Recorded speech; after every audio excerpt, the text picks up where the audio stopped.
एक अवैध प्रवासी भारतीय की सच्ची पंजाब के जालंधर के रहने वाले हरजिंदर सिंह की उम्र तब 30 साल थी। मुंडी चौहलिया से ताल्लुक़ रखने वाले सिंह का सपना था कि वो विदेश में रहें। इसके लिए उन्होंने एक ट्रैवल एजेंट को लगभग 17 लाख रुपए यानी $20,000 दिए। एजेंट ने वादा किया था उन्हें दुबई के रास्ते अमेरिका पहुंचा दिया जाएगा। 26 जून 2019 को एक सुरक्षित यात्रा की उम्मीद में हरजिंदर को प्लेन में बैठा दिया गया। वो अमेरिका पहुंच भी गया, लेकिन इसके आगे की कहानी और भी मुश्किल हो गई। हम आपको बताते चलें कि ये कहानी है हरजिंदर सिंह की, जिन्होंने अमेरिका में डंकी रूट के माध्यम से ले जाने के लिए किस किस प्रकार के दुष्परिणामों का सामना करना पड़ा, वो आप समझ सकते हैं, जिसे याद कर वो आज भी उनकी रूह कांप उठती है। भारत से निकलते उन्होंने अपनी माँ के हाथों से बनी पिंजरी के 3 डिब्बे अपने बैग में रखे थे और अपनी यात्रा में हरजिंदर को पता चला कि एजेंट उन्हें किसी सुरक्षित रास्ते से नहीं बल्कि डंकी रूट से ले जा रहा था। डंकी रूट उसे कहते हैं जो विदेश जाने के लिए चोरी छिपे रास्ते का इस्तेमाल करते हैं। ये सफ़र बहुत ही खतरनाक और मुश्किलों भरा होता है। कई मामलों में इन रास्तों पर लोगों की हत्याएं और महिलाओं के रेप तक होते हैं। आपको हम बताते चलें कि इस डंकी रूट पर जाने के लिए लोगों को घोड़े और नाव पर भी बैठाया जाता है। हरजिंदर सिंह बताते हैं कि एक नए एजेंट ने मैक्सिको पहुंचाने के लिए उनसे और पैसे मांगे। अमेरिका में प्रवेश के लिए उनके पास कानून की अनुमति नहीं थी। उन्हें एक घोड़े पर बैठाया गया। इस तरह उन्होंने एक पहाड़ और एक छोटी नदी को पार किया। उनके समूह को बाद में एक अस्थायी दस्तावेज दिया गया। इससे उन्हें 1 महीने तक अमेरिका में रहने की अनुमति मिल गई।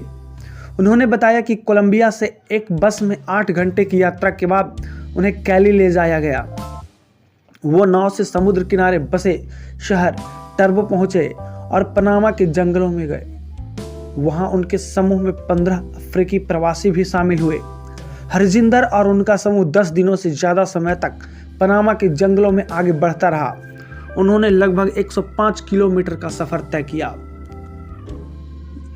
आगे बताते हैं, ये रास्ते हमारी आपकी सोच से कहीं ज़्यादा मुश्किल और ख़तरनाक थे। हरजिंदर बताते हैं कि जंगल के रास्ते में उन्हें कम से कम 40 शव मिले। कुछ शव आधे खाए जा चुके थे और कुछ कंकाल हो चुके थे। वे वैसे लोगों के शव थे जिन्हें डंकी रूट से कहीं न कहीं लोगों को विदेश भेजने की तैयारी की जा रही थी और रास्ते में कुछ उनके साथ अनहोनी हो चुकी थी। उन्हें और उनके ग्रुप को एक शिविर में रखा गया, जहां हरजिंदर कई रातों तक सो नहीं पाए। शिविर में 13 दिन रुकने के बाद उन्हें कोस्टा रिका तक यात्रा करने की अनुमति मिल गई। इसके बाद उन्हें निकारागुआ के लिए एक बस में बैठाया गया। निकारागुआ से ग्वाटेमाला पहुंचे और फिर उन्हें ट्रकों में लादकर मैक्सिको के तापचुला में ले जाया गया। तापचुला में उन्हें यह कहकर 20 दिनों तक रखा गया कि उनके पेपर्स अभी प्रोसेस में लगे हैं। इसके बाद उन्हें वेरा क्रूज के एक शिविर में रखा गया। यहाँ वीडियो कॉन्फ्रेंसिंग के जरिए उनकी बात अमेरिकी सीमा अधिकारियों से कराई गई। हरजिंदर को लगा कि इतने पैसे खर्च करने और इतनी मुश्किलों को पार करने के बाद वे अब अमेरिका में रह पाएंगे, लेकिन हुआ बिल्कुल इसका उलट। उनको भारत डिपोर्ट कर दिया गया। इन सब में लगभग 4 महीने का समय लगा। उन दिनों की बात याद करते हुए हरजिंदर बताते हैं कि आज भी उन्हें पनामा के जंगलों के सपने आते हैं। उन्हें अंधेरा दिखता है, दलदल दिखता है, अधखाए सब दिखते हैं। दलदल में उनके पैर फंस जाते हैं, सांपों की फुसफुसाहट सुनाई देती है और आखिर में जब उन्हें कुछ सैनिक दिखाई देते हैं तो उन्हें डर हो जाता है, लेकिन साथ ही राहत भी मिलती है और फिर पसीने से लथपथ होकर उनकी नींद खुल जाती है। इस मुश्किल रास्ते में उन 3 डिब्बों में भरी पिंजरी ने उनकी भूख मिटाई, जो उन्होंने भारत से निकलते वक्त अपने बैग में रखे थे। भारत डिपोर्ट होने के बाद डर के मारे कई महीनों तक उन्होंने खुद को कमरे में बंद रखा। उन्होंने बताया कि समय बीतने के साथ उनका आत्मविश्वास थोड़ा बढ़ा है।